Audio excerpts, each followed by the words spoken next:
Subscribe करिए हमारे channel target UP TET CTET को और बेल आइकन को दबाइए। हेलो दोस्तों, मैं आनंद स्वागत करता हूं आप सभी का आपके अपने चैनल और app target UP TET CTET में। दोस्तों, जैसा कि हम लगातार गणित विषय का प्रैक्टिस कर रहे हैं आपके टीचिंग एग्जाम्स के लिए, और यहाँ पे जितने भी प्रश्न होते हैं आपके परीक्षाओं में पूछे हुए होते हैं और इन्हीं कॉन्सेप्ट पे आपको दोबारा क्वेश्चंस देखने को मिलेंगे आपकी परीक्षा में। तो बहुत ही अच्छे ढंग से आपको प्रैक्टिस करना है इन सभी प्रश्नों का, और उम्मीद है कि यह सीरीज आपको पसंद आ रही है। और जैसे भी आपके विचार हैं आप लोग कमेंट करके जरूर बताइएगा, और क्लास शुरू होने से पहले आप अपने सभी दोस्तों में इस वीडियो को अधिक से अधिक शेयर कर दीजिए ताकि सभी लोग जुड़ जाएं और अच्छे से क्लास का लाभ उठा पाएं। ठीक है, तो चलिए स्टार्ट करते हैं हम लोग। देखिए यहाँ पे पहला प्रश्न है, 496 योग 318 का निकटतम सैकड़ा में मान है। 496 योग 318 का निकटतम सैकड़ा में मान। अब पहले देखिए यहाँ पे क्या करना है, बोल रहा है कि 496 और 318 को अगर जोड़ा जाए तो उसका निकटतम सैकड़ा मान क्या होगा, यही यहाँ पे पूछ रहा है। तो दोनों को आप जोड़ लीजिए। अब देखिए 8 6 14 हासिल लगा 1, 9 1 10, 1 11 हासिल लगा 1, 7 1 8, तो 814। इन दोनों का योग आ गया 814 और इसका निकटतम सैकड़ा मान। अब निकटतम सैकड़ा मान कैसे निकालते हैं, यदि जो बाद वाली संख्या है दोनों सैकड़ा, निकटतम सैकड़ा, सैकड़े का स्थान ये है, ठीक है। तो अब जो बाद वाली दो संख्याएं हैं, अगर यह 50 या 50 से अधिक है तो इसको हम लोग लिखते 900, ठीक है, 50 बढ़ा देते। और अगर यह 50 से कम है तो पिछला जो सैकड़ा पड़ रहा है यानी कि 800 वह लिखेंगे। तो इसकी वैल्यू कितनी हो जाएगी, 800 हो जाएगी, ठीक है, क्योंकि यह 814 है और 14 जो है वह 50 से कम है, तो इस वजह से ये हो जाएगा वैल्यू 800। तो निकटतम सैकड़ा मान जो होगा, निकटतम सैकड़ा, अब देखिए 800 और यहाँ कहीं 814 और यहाँ कहीं 900, दो सैकड़े हैं 800 और 900, इन दोनों के बीच में पड़ता है 814 और 814 800 के ज्यादा करीब है, ठीक है, 900 के करीब नहीं है, तो 800 लिख देंगे इसको। तो ऑप्शन बी जो हो जाएगा यह बिल्कुल सही हो जाएगा। इसके बाद देखते हैं हम लोग नेक्स्ट क्वेश्चन। प्रश्न संख्या 2 है, दो संख्याओं का महत्तम समापवर्तक 13 है, उनका लघुत्तम समापवर्त 1989 है, यदि उनमें एक संख्या 117 है तो दूसरी संख्या होगी। अब यहाँ पे बिल्कुल फॉर्मूला बेस्ड क्वेश्चन है। तो देखिए इसमें क्या होता है, जो दो संख्याओं का मासा और लासा आपको दिया रहता है, इन दोनों संख्याओं के मासा और लासा का जो गुणनफल होता है वह इन संख्याओं के गुणनफल के बराबर होता है। तो पहली संख्या गुणे दूसरी संख्या, मासा गुणे लासा, तो मासा देखिए 13 है, लासा है 1989, और पहली संख्या यहाँ पे देखिए दिया गया 117 और दूसरी संख्या हम लोग निकाल लेंगे। तो यहाँ पे दूसरी संख्या अगर लिखा जाए, दूसरी संख्या अगर लिखा जाए तो ये होगा 1989 गुणे 13 और बटे में 117। अब इसके बाद देखिए 13 से 117 को काटिए तो 9 बार में कट जाएगा, फिर 9 से 1989 को काटिए तो 2 फिर 2 फिर 1, 221 बार में पूरा पूरा कट जाएगा और दूसरी संख्या जो हो जाएगी वह हो जाएगी 221। तो ऑप्शन सी जो हो जाएगा यहाँ पे यह बिल्कुल सही हो जाएगा। अब इसके बाद देखिए नेक्स्ट प्रश्न है, यहाँ पे इसका मान आपको बताना है, यानी कि इसको सरल करना है। देखिए अंश में एक भिन्न संख्या है जिसके अंश में 0.1 का गुणा 3 बार हो रहा है, फिर प्लस 0.02 का गुणा 3 बार हो रहा है, फिर बटे में देखिए 0.2 का गुणा 3 बार हो रहा है, फिर प्लस 0.04 का गुणा 3 बार हो रहा है, ठीक है।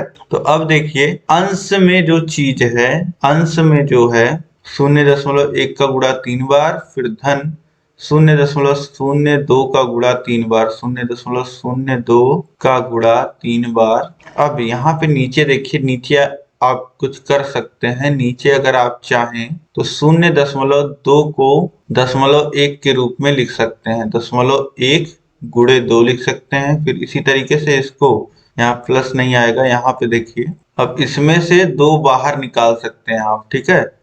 तो 0.1 गुणे 2 फिर 0.1 गुणे 2 इस तरीके से लिख सकते हैं, और इसको भी इसी तरीके से लिख देंगे 0.2 गुणे 2, फिर गुणे 0.02 गुणे 2, फिर 0.02 गुणे 2। तो यहाँ पे आप देख पा रहे हैं हर जगह 2 का गुणा है और पूरा 3 बार गुणा हो रहा है। अंश वैसे ही रहेगा, ठीक है, अंश वैसे ही रहेगा। यहाँ पे प्लस का चिन्ह लगाइए, 0.1 का 3 बार गुणे, फिर 0.02 का 3 बार गुणा, 0.02 का 3 बार गुणा, फिर बटे में देखिए अब यहाँ बीच में प्लस का निशान है और इधर 2 का 3 बार गुणा है और इधर भी 2 का 3 बार गुणा है, तो 2 के घाते 3 कॉमन आ जाएगा और यहाँ पे बच क्या जाएगा, देखिए 0.01 का गुणा 3 बार और फिर प्लस 0.02 का गुणा 3 बार। तो अब यहाँ पे नीचे आप देखिए जो चीज ऊपर है वही नीचे आपको दिख रही है, तो यह पूरी पूरी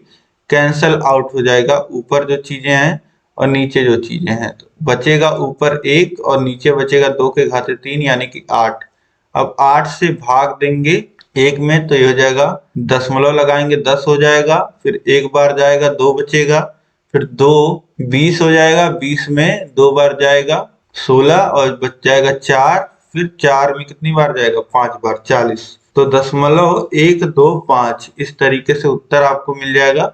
इसको बहुत ही आसानी से आप सॉल्व कर सकते हैं, लेकिन सरल करने में यही होता है कि आपको थोड़ा सा ट्रिकी तरीके से सोचना पड़ता है, ठीक है। अब इसको आप सरल करने जाओगे तो बहुत टाइम लग जाएगा, लेकिन इस तरीके से जब आप थोड़ा सा दिमाग लगाओगे, थोड़ा सा पीछे हट के सोचोगे तो आपको दिख जाएगा और आसानी से सॉल्व आप कर लोगे, ठीक है। अब इसके बाद नेक्स्ट क्वेश्चन देखिए, प्रश्न संख्या 4 है 0.025 0.025 बराबर किसके कितने प्रतिशत के है यह पूछ रहा है। ऑप्शन में देखिए प्रतिशत में दिया है, तो किसी भी संख्या को प्रतिशत में बनाने के लिए मैंने आपको बोला है क्या करना होता है, 100 से गुणा करना होता है, प्रतिशत चिन्ह लगा देना होता है, इतना ही करना है। किसी संख्या को प्रतिशत में बदलने के लिए आपको केवल 100 से गुणा करना है, प्रतिशत चिन्ह लगा देना है। देखिए 100 से गुणा होगा तो 2 स्थान दशमलव दाहिने और खिसकेगा, ये हो जाएगा 2.5%। तो ऑप्शन सी जो हो जाएगा यहाँ पे 2.5%, यह बिल्कुल सही हो जाएगा। उम्मीद है सभी लोग सही कर रहे होंगे। अब इसके बाद देखिए नेक्स्ट क्वेश्चन, प्रश्न संख्या 5 है, एक व्यक्ति x रुपए 100 की वस्तु को 10% की हानि से y को बेच देता है। y उस वस्तु को 10% लाभ से z को बेच देता है, तो y ने किस मूल्य पे z को बेचा। अब देखिए 3 व्यक्ति हैं x, y और z, ठीक है।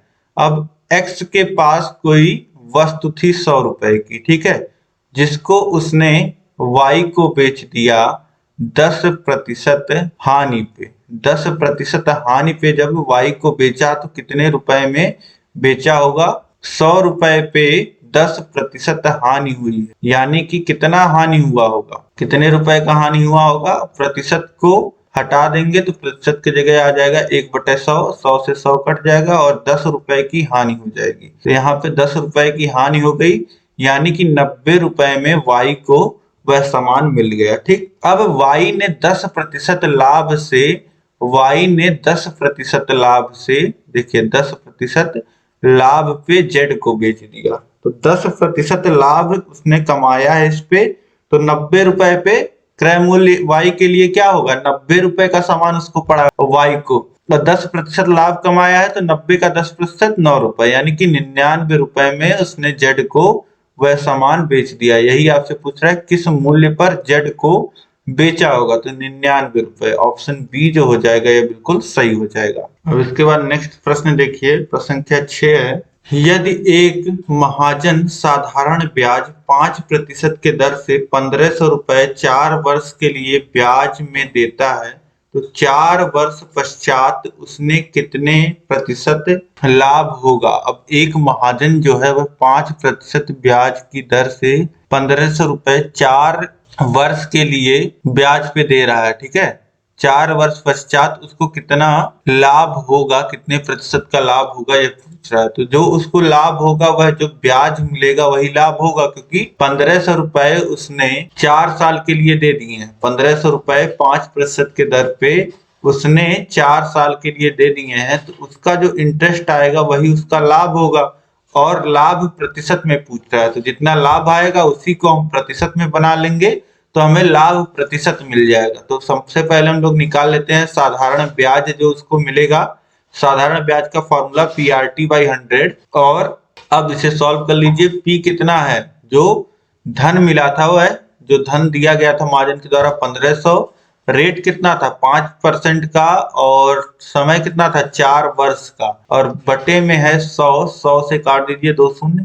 अब यहाँ पे 15 का गुणा कर दीजिए, 15 चौक 60, और 60 का गुणा 5 में तो हो जाएगा 300। तो 300 रुपए, अब यही उसका लाभ हो गया। लाभ बराबर क्या हो जाएगा 300 रुपए। अब लाभ प्रतिशत अगर हम निकालें, लाभ प्रतिशत तो कैसे निकालेंगे, 300 रुपए का लाभ हुआ है कितने रुपए पे, 1500 रुपए का, तो बटे में लिखेंगे 1500 रुपए, और प्रतिशत में बदलना है तो 100 से गुणा करेंगे और प्रतिशत चिन्ह लगाएंगे। अब देखिए 1500 का 2 शून्य कट जाएगा 100 के 2 शून्य से, और फिर 15 से काटिए 300 को, तो 2 और शून्य 20 बार में कट जाएगा। तो यहाँ पे क्या बचा 20%। लाभ कितना हो रहा है 20% का लाभ हो रहा है। तो महाजन को 4 वर्ष के पश्चात 20% का लाभ होगा। ऑप्शन बी जो हो जाएगा ये बिल्कुल सही हो जाएगा। इसके बाद देखिए प्रश्न संख्या 7 है, यदि ABCD एक समचतुर्भुज है तब, ABCD एक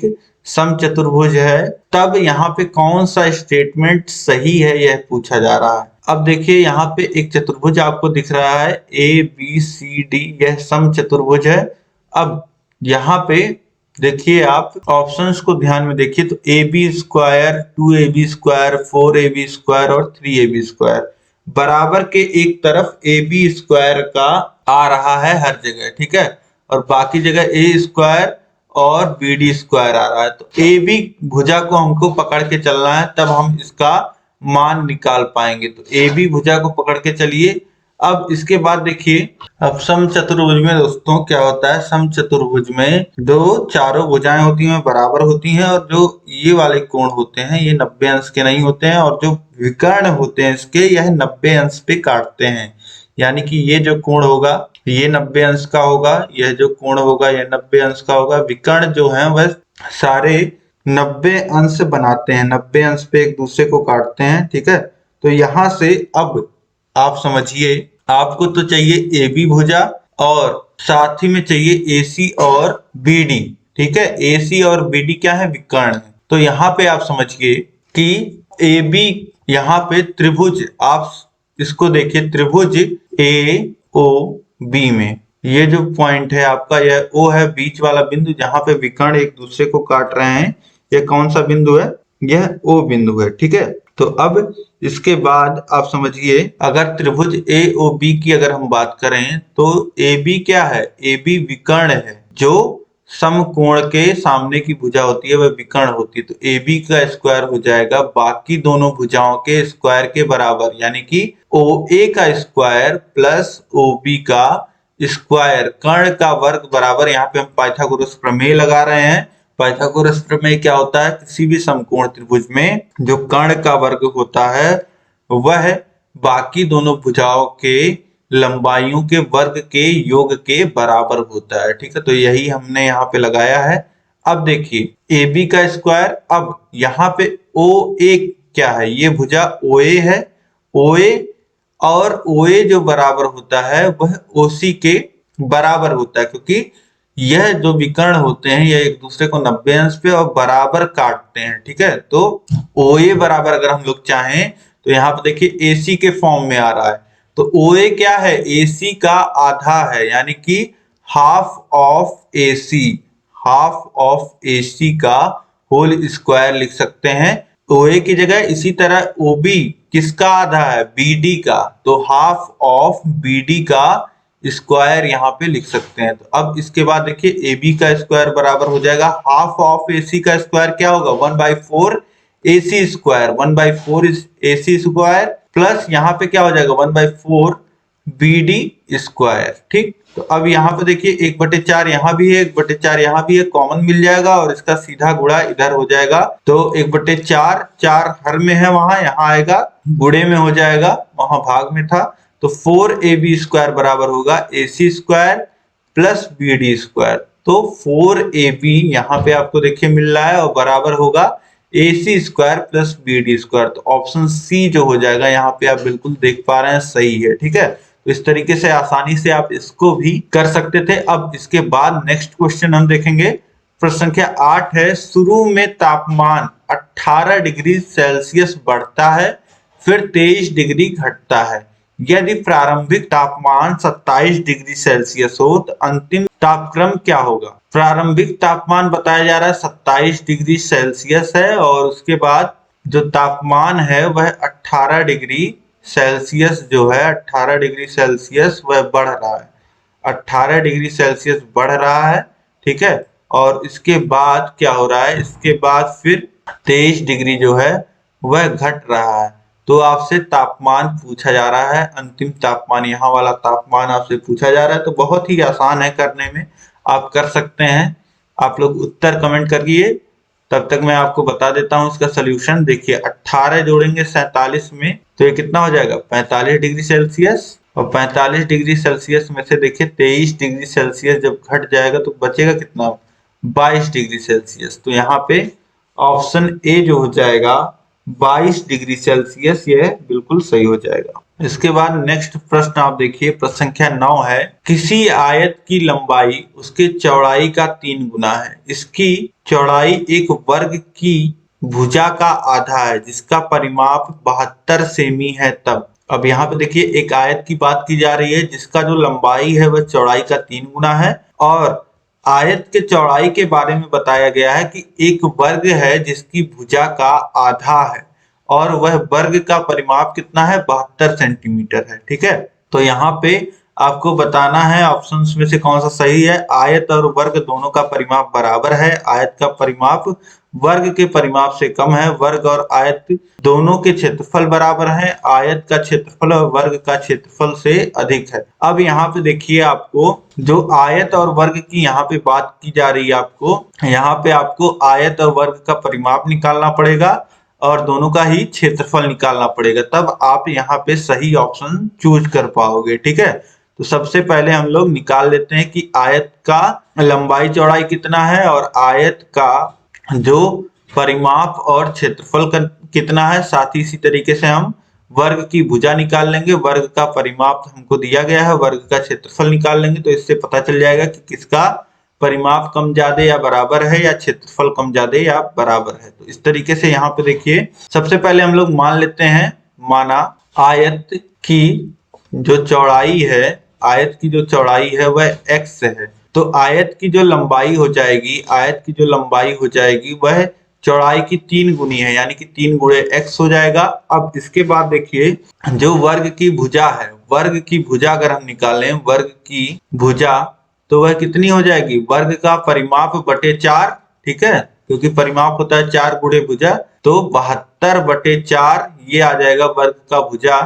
अब काट दीजिए तो हो जाएगा 1 और 8 18। तो यहाँ से आपको वर्ग का भुजा 18 मिल गया।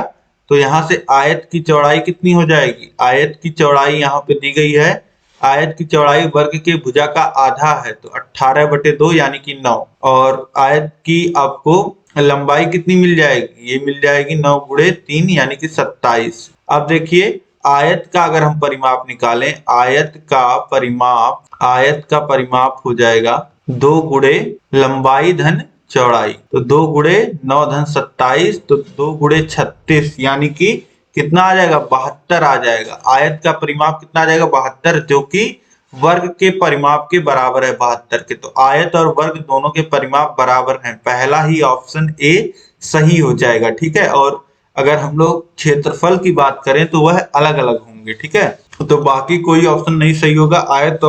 आयत का परिमाप वर्ग के परिमाप से कम है, ये तो गलत है क्योंकि बराबर है। वर्ग और आयत दोनों के क्षेत्रफल बराबर हैं, अलग अलग आएगा, ये कम है। आयत का क्षेत्रफल वर्ग के क्षेत्रफल से अधिक है। अब यहाँ पे देखिए आयत का क्षेत्रफल जो होगा 9 गुणे 27 होगा, तो यहाँ से निकाल लीजिए 9 सत्ते 63 के 3 और 9 दूनी 18 और 6 243, और वर्ग का जो क्षेत्रफल आ जाएगा वह कितना आ जाएगा 18 का वर्ग आ जाएगा। ठीक है, 18 क्योंकि वर्ग की भुजा है और आपको पता है 18 का वर्ग कितना होता है, 324 होता है। तो इस तरीके से जो वर्ग का क्षेत्रफल है वह आयत से ज्यादा है, ठीक है। आयत का क्षेत्रफल वर्ग से अधिक नहीं है। तो यहाँ पे आप जो पहला ऑप्शन है यही आपका सही है। अब इसके बाद नेक्स्ट क्वेश्चन हम लोग देखते हैं। प्रश्न संख्या 10 है, एक घन का आयतन 9 सेमी लंबे, 6 सेमी चौड़े और 4 सेमी ऊंचे घनाभ के आयतन के बराबर है। एक घन का जो आयतन है वह एक दूसरे घनाभ के आयतन के बराबर है। घन की भुजा की लंबाई होगी। तो देखिए बता रहा है कि एक घन का जो आयतन है, घन का आयतन बराबर है किसके, एक घनाभ के, एक घनाभ के आयतन के, घनाभ के आयतन के। और घनाभ की सभी भुजाएं दी गई हैं। घनाभ का आयतन कितना हो जाएगा, लंबाई गुणे चौड़ाई गुणे ऊंचाई, ठीक है। और घन का आयतन क्या होता है, एक क्यूब, भुजा का क्यूब होता है, ठीक। अब यहां से निकाल लीजिए, 9 छक 54 गुणे 4, 4 का गुणा कर दीजिए, 4 चौको 16, हासिल लगा 1, 21, 216। एक क्यूब बराबर 216। अब 216 किसका क्यूब होता है, 216 होता है 6 का क्यूब। तो यहाँ a का क्यूब बराबर 216, तो a बराबर हो जाएगा क्यूब रूट ऑफ 216, या 6 का क्यूब 216 को लिख सकते हैं। तो a बराबर यहाँ से a की वैल्यू कितनी आ जाएगी, 6 सेंटीमीटर। ऑप्शन ए जो हो जाएगा ये बिल्कुल सही हो जाएगा। जो घन की भुजा हो जाएगी वह 6 सेंटीमीटर की हो जाएगी। ऑप्शन ए बिल्कुल सही है। अब इसके बाद नेक्स्ट क्वेश्चन हम देखेंगे। प्रश्न संख्या 11 है, एक वर्ग का परिमाप 44 सेमी है। एक आयत का परिमाप इस वर्ग के परिमाप के बराबर है। आयत की लंबाई वर्ग के भुजा से 5 सेंटीमीटर अधिक है। वर्ग और आयत के क्षेत्रफलों सेंटीमीटर का योगफल है। अब देखिए यहाँ पे भी, इस प्रश्न में भी एक वर्ग और एक आयत की बात की जा रही है। सबसे पहले देखिए क्या बता दिया गया है, वर्ग का परिमाप बता दिया गया है। वर्ग का परिमाप अगर आपको दे दिया गया है 44, तो यहाँ से आप वर्ग की भुजा निकाल लेंगे।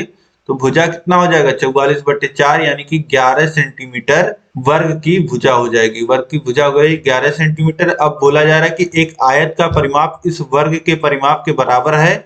आयत की लंबाई वर्ग की भुजा से 5 सेमी अधिक है।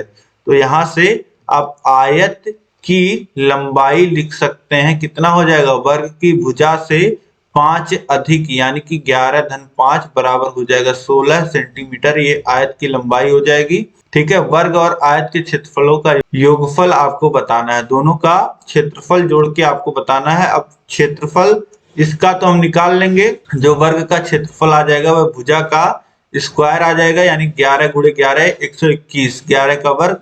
अब इसके बाद आयत का चौड़ाई हमको निकालना है। आयत का चौड़ाई हमको नहीं पता है, तो ये कहां से निकालेंगे।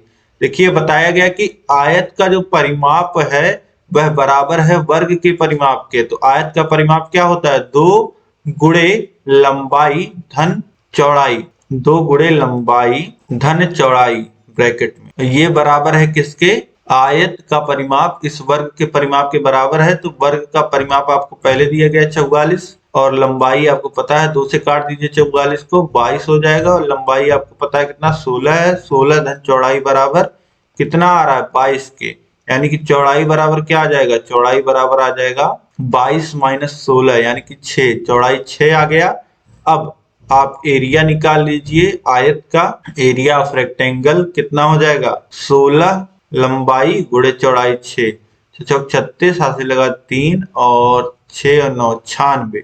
96 और 121 जोड़ दीजिए, कितना आ जाएगा, 7 0 और 3, 16 छक 96 हो जाएगा। और इसमें 121 जुड़ेगा तो हो जाएगा 7 और 11 और 2, 217। वैल्यू जो आ जाएगी वह 217 आ जाएगी। ऑप्शन ए में दिया गया है। दोनों के क्षेत्रफलों का जो योग हो जाएगा वह 217 सेंटीमीटर स्क्वायर हो जाएगा, ठीक। अब इसके बाद नेक्स्ट क्वेश्चन देखिए दोस्तों। प्रश्न संख्या 12 है, गणित से भयभीत होने और उसमें असफल होने के लिए निम्नलिखित में से किसे एक कारण नहीं माना जा सकता है। कक्षा कक्ष के अनुभव, प्रतीकात्मक संकेत, गणित की संरचना या लैंगिक भेद। अब देखिए कक्षा कक्ष का अनुभव कभी कभी ऐसा हो सकता है कि बच्चा टीचर की लैंग्वेज ना समझ पा रहा हो, या किसी वजह से परेशान हो, तो कक्षा का अनुभव खराब हो अगर बच्चे का, तो वह गणित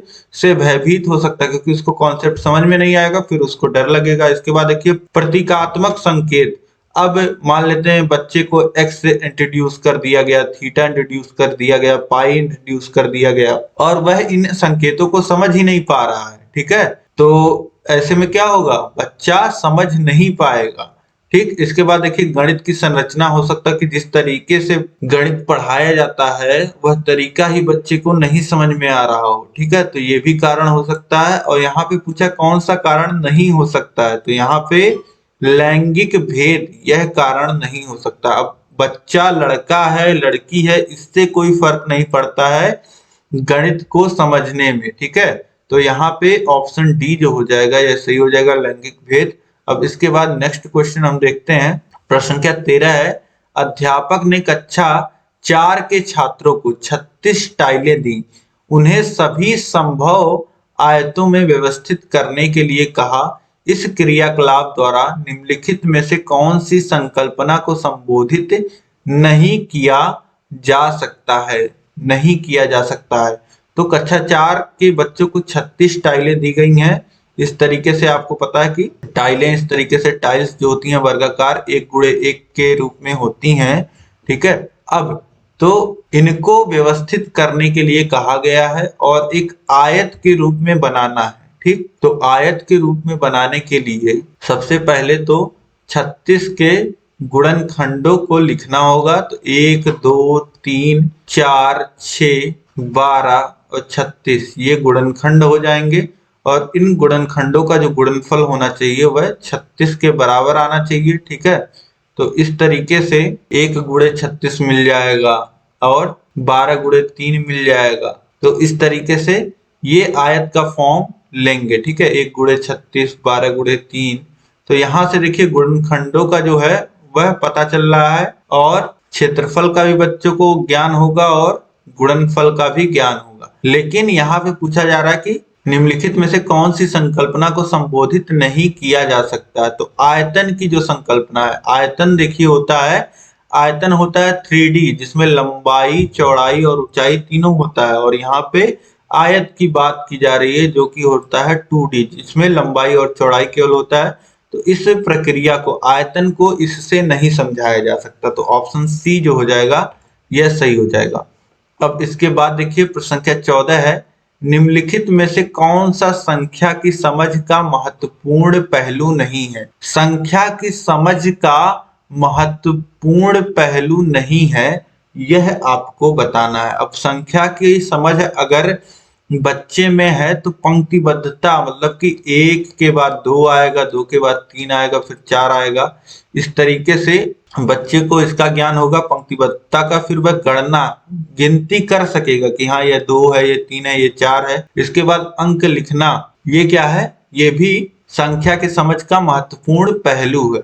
और इसके बाद देखिए संरक्षण, तो संरक्षण जो होता है वह संख्या के समझ का महत्वपूर्ण पहलू नहीं होता है। तो ऑप्शन डी जो हो जाएगा ये बिल्कुल सही हो जाएगा। अब इसके बाद देखिए नेक्स्ट क्वेश्चन है। कक्षा 2 के शिक्षक ने योग जोड़ के निम्नलिखित शाब्दिक प्रश्न को विद्यार्थियों को हल करने हेतु दिया, ठीक है। अब कक्षा 2 में एक शिक्षक जोड़ के शाब्दिक प्रश्न को बच्चों से हल करा रहे हैं। एक टोकरी में 5 सेब थे उन्होंने बोला, और उसमें 7 सेब और डाल दिए गए। अब टोकरी में कितने सेब हो गए। इस प्रकार का शाब्दिक प्रश्न निम्नलिखित में से किस मॉडल श्रेणी से संबंधित है। संवर्धन, पृथकीकरण, योग के पुनरावृष्टि का या समुच्चयन का।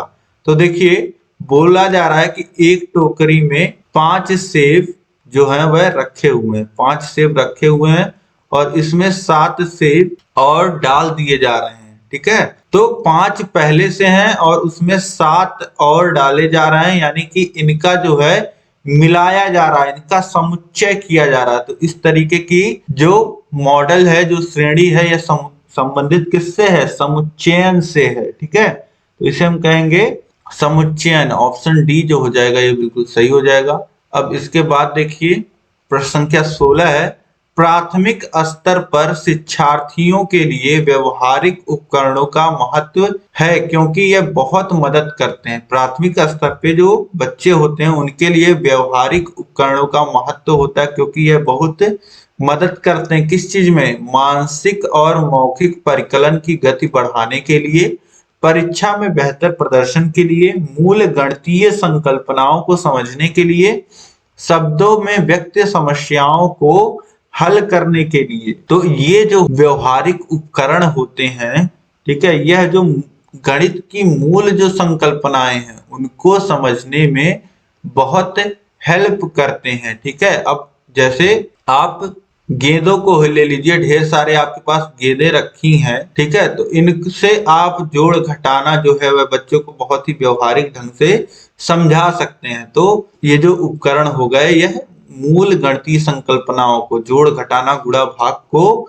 समझने में बच्चों को बहुत मदद करते हैं। ऑप्शन सी जो हो जाएगा ये सही हो जाएगा। इसके बाद देखिए प्रश्न संख्या 17 है, किसी अभ्यास में प्रश्न था P से Q तथा R से S रेखाखंडों की लंबाई मापिए। AB की लंबाई 5 सेमी और AB की लंबाई 3 सेमी यह संकेत करता है संकल्पना त्रुटि को, कार्यवृद्धि त्रुटि को, रेखाखंड का नाम, AB लिखने की आदत के कारण त्रुटि को या पढ़ने की त्रुटि को। अब देखिए पहले ही अभ्यास प्रश्न में जो दिया था यहां तक आपका क्वेश्चन ही है, ठीक है, किसी अभ्यास प्रश्न में दिया था कि यह PQ एक रेखाखंड है, एक रेखाखंड RS है, इनकी लंबाई जो है वह लिखना था। अब इसको AB लिख दिया गया है, इसको भी AB लिख दिया है, तो यह क्या संकेत कर रहा है, यह संकेत कर रहा है कि रेखाखंड का नाम जो है वह AB लिखने की आदत है, ठीक है, इसीलिए यह गलती हुई है। ठीक है, तो ऑप्शन सी जो हो जाएगा यहाँ पे यह बिल्कुल सही हो जाएगा। रेखाखंड का नाम AB लिखने की आदत के कारण यह त्रुटि गलती हुई है। अब इसके बाद नेक्स्ट प्रश्न हम देखेंगे। प्रश्न संख्या 18 है, 1/3, 2/9, 5/6 और 4/27 का लघुत्तम समापवर्त्य क्या होगा। बहुत ही आसान प्रश्न है, राजस्थान टेट में पूछा है फरवरी 2016 में। तो आपको पता है भिन्न संख्याएं दी गई हैं, भिन्न संख्याओं का लासा कैसे निकालते हैं यह आपको पता है। पिछले भी क्लास में मैंने आपको बताया था कि अगर भिन्न संख्याओं का लासा आपसे पूछ रहा है तो वह क्या होता है, उनके अंशों का लासा ले लीजिए आप और बटे हरों का मासा ले लीजिए। यानी कि यहाँ पे क्या होगा, 1, 2, 5 और 4 का लघुत्तम समापवर्त निकालेंगे और 3, 9, 6 और 27 का महत्तम समापवर्तक निकालेंगे। ठीक है, तो यहाँ पे देखिए 1, 2, 5 और 4 का लासा आप लोगे तो ये आएगा 20, क्योंकि 20 वह छोटी से छोटी संख्या जो इन सभी चारों से कटती है। और इसके बाद देखिए यहाँ पे 3 से अगर आप देखेंगे तो बाकी सभी संख्याएं कट रही हैं और 3 सबसे छोटा है, तो यहाँ पे मासा जो हो जाएगा वह 3 ही हो जाएगा। ठीक, वैसे भी आप मासा निकालोगे तो आपको 3 मिलेगा। और यहाँ पे एक ट्रिक होती है कि अगर जो भी संख्याएं आपको दी गई हैं उनमें जो छोटी संख्या है उससे बाकी संख्याएं अगर पूरी विभक्त हो रही हैं तो वही संख्या क्या होता है, मासा हो जाता है। तो 3 मासा हो जाएगा, यानी कि 20/3 जो हो जाएगा इसका लघुत्तम समापवर्त आ जाएगा इन चारों भिन्नों का। तो यहाँ पे ऑप्शंस में देखिए ऑप्शन सी में 20/3 दिया गया है, तो ऑप्शन सी जो हो जाएगा यह सही हो जाएगा। अब इसके बाद नेक्स्ट प्रश्न हम देखते हैं। प्रश्न संख्या 19 है, 2 भिन्नों के हर 5 व 7 हैं, इन भिन्नों का योग 41/35 है और उनके अंशों को बदलने पर भिन्नों का योग 43/35 है, तो भिन्न हैं। अब यहाँ पे 2 भिन्नों के हर के बारे में बता दिया गया है कि इनके जो हर हैं वह 5 और दूसरे भिन्न के हर 7 हैं। ठीक, इन भिन्नों को अगर जोड़ा जा रहा है तो 41/35 मिलता है, लेकिन अगर इन्हीं भिन्नों के जो अंश हैं वह आपस में बदल दिए जा रहे हैं फिर इनको जोड़ा जा रहा है तो इसका जो मान आ रहा है वह 43/35 आ रहा है। तो भिन्नों का मान आपको यहाँ पे निकालना है, तो ऑप्शन से आप पुट करके निकाल सकते हैं। पहले ऑप्शन को देखिए, हर अगर हम लोग समान करेंगे तो 35 आएगा। अब यहाँ पे 5 है, 3 में गुणा होगा 7 का, तो ये हो जाएगा 21 और इसमें गुणा होगा 5 का 20, तो ये हो जाएगा कितना 41/35। अब देखिए योग 41/35 आ गया। फिर इसके बाद एक बार इनको पलट के देखिए तो ये हो जाएगा, अंशों को पलटेंगे हर वही रहेगा, देखिए 4/5 और कामा फिर 3/7। अब इसको जोड़िए तो देखिए आ गया 35। अब 7 का गुणा जो होगा यहाँ पे 5, 7 का गुणा 4 में होगा तो 28 और धन इसमें गुणा होगा 15 का, ये हो जाएगा 15। 5 का गुणा होगा 3 में, तो अब जोड़ लीजिए तो ये कितना आ जाएगा, ये आ जाएगा 43/35। तो यहाँ पे आपको देखिए पहला ही जो ऑप्शन है यही मिल जा रहा है, जो x की वैल्यू हो जाएगी, जो पहला आपका भिन्न हो जाएगा 3/5 और दूसरा 4/7 हो जाएगा, और बाकी को आप जोड़ोगे तो आपको ये नहीं मिलेगा। और पलट के भी आप यहीं से ऑप्शन से ही आप चेक करके निकाल सकते हो, या फिर यहाँ पे x और y मान सकते हो और उसके बाद दो समीकरण बन जाएगा। दोनों समीकरण को आप हल करोगे तो x और y की वैल्यू निकल जाएगी बहुत ही आसानी से, वो भी आप कर सकते हो। ऑप्शन ए जो हो जाएगा यहाँ पे बिल्कुल सही हो जाएगा। अब इसके बाद नेक्स्ट क्वेश्चन हम देखते हैं, प्रश्न संख्या 20 है, 2 और 2/3 समकोणों में डिग्रियों की संख्या है। अब देखिए 2 और 2/3 समकोणों, समकोण यही लिखा गया है, 2 और 2/3 समकोणों में डिग्रियों की संख्या है। तो इसको देखिए, इसको कितना लिखेंगे आप, समकोण मतलब होता है 90 अंश। अब इसी को सॉल्व कर लीजिए तो 3 दूनी 6 और 2 और बटे में 3 गुणे 90। अब 3 से 90 को काटिए 30 आ जाएगा, और ये देखिए 6 धन 2 8 हो जाएगा, और 8 का गुणा 3 में होगा तो 24 और 0 240 अंश। वैल्यू क्या आ जाएगी 240 डिग्री। तो 2 और 2/3 समकोणों में डिग्री की जो संख्या हो जाएगी वह 240 अंश हो जाएगी। यही आपसे पूछा था, 240 डिग्री यही आ जाएगा। ठीक, तो इस तरीके से उम्मीद है सभी प्रश्न दोस्तों आपको समझ में आए होंगे। बहुत ही अच्छे ढंग से आसान भाषा में मैं आपको प्रयास करता हूं समझाने का। कहीं भी कोई भी कमी अगर रह जा रही हो तो आप मुझे जरूर कमेंट करके बताइए कि हाँ कैसी लग रही है क्लास, और कहीं पे अगर आपको भाषा की दिक्कत आ रही है, कहीं भी किसी प्रकार की दिक्कत आ रही है तो आप मुझे कमेंट करके बताइए। और अगर सारी चीजें सही हैं तो आप यस लिख करके अपना विचार लिख सकते हैं। ठीक है, यस सारी चीजें सही समझ में आ रही हैं तो यस जरूर आप कमेंट करिएगा, और अपने दोस्तों में आप शेयर जरूर करिएगा। ठीक है, शेयर आपको कम से कम 5 मित्र ऐसे आपके जो सबसे क्लोज हैं उनको आप इस वीडियो को जरूर शेयर करिए, ताकि सभी लोग इस क्लास का लाभ उठा पाएं। ठीक है, और अभी तक अगर आपने वीडियो को लाइक नहीं किया तो वीडियो को लाइक कर दीजिए, और चैनल को अभी तक सब्सक्राइब नहीं किया है तो चैनल को सब्सक्राइब कर लीजिए। ऐसे ही वीडियोस आपको मिलते रहेंगे। उसके बगल में नोटिफिकेशन होगा, उस पर ऑल कर लीजिएगा, ताकि आपको जो घंटी है, घंटी से आपको नोटिफिकेशन मिलती है, तो नोटिफिकेशन आपको मिलती रहेगी हर शाम 7 बजे। और आप ऐसे ही पढ़ते रहोगे, अपनी तैयारी को बेहतर बनाते रहोगे, तो डेली मिलते हैं हम लोग शाम को 7 बजे और 8 बजे क्लास लेकर के आपके लिए, आपके टीचिंग एग्जाम्स की तैयारी को बेहतर कराने के लिए। तो यह आप ध्यान रखिएगा। अब हम लोग मिलेंगे नेक्स्ट क्लास में, तब तक ऐसे बने रहिए, पढ़ते रहिए। सभी चैप्टर वाइज मैंने गणित के ऐसे ही आसान भाषा में सब कुछ पढ़ाया है, नीचे डिस्क्रिप्शन में लिंक है, वहां से जाकर के आप पढ़ सकते हैं। अब हम लोग मिलेंगे नेक्स्ट क्लास में। जय हिंद।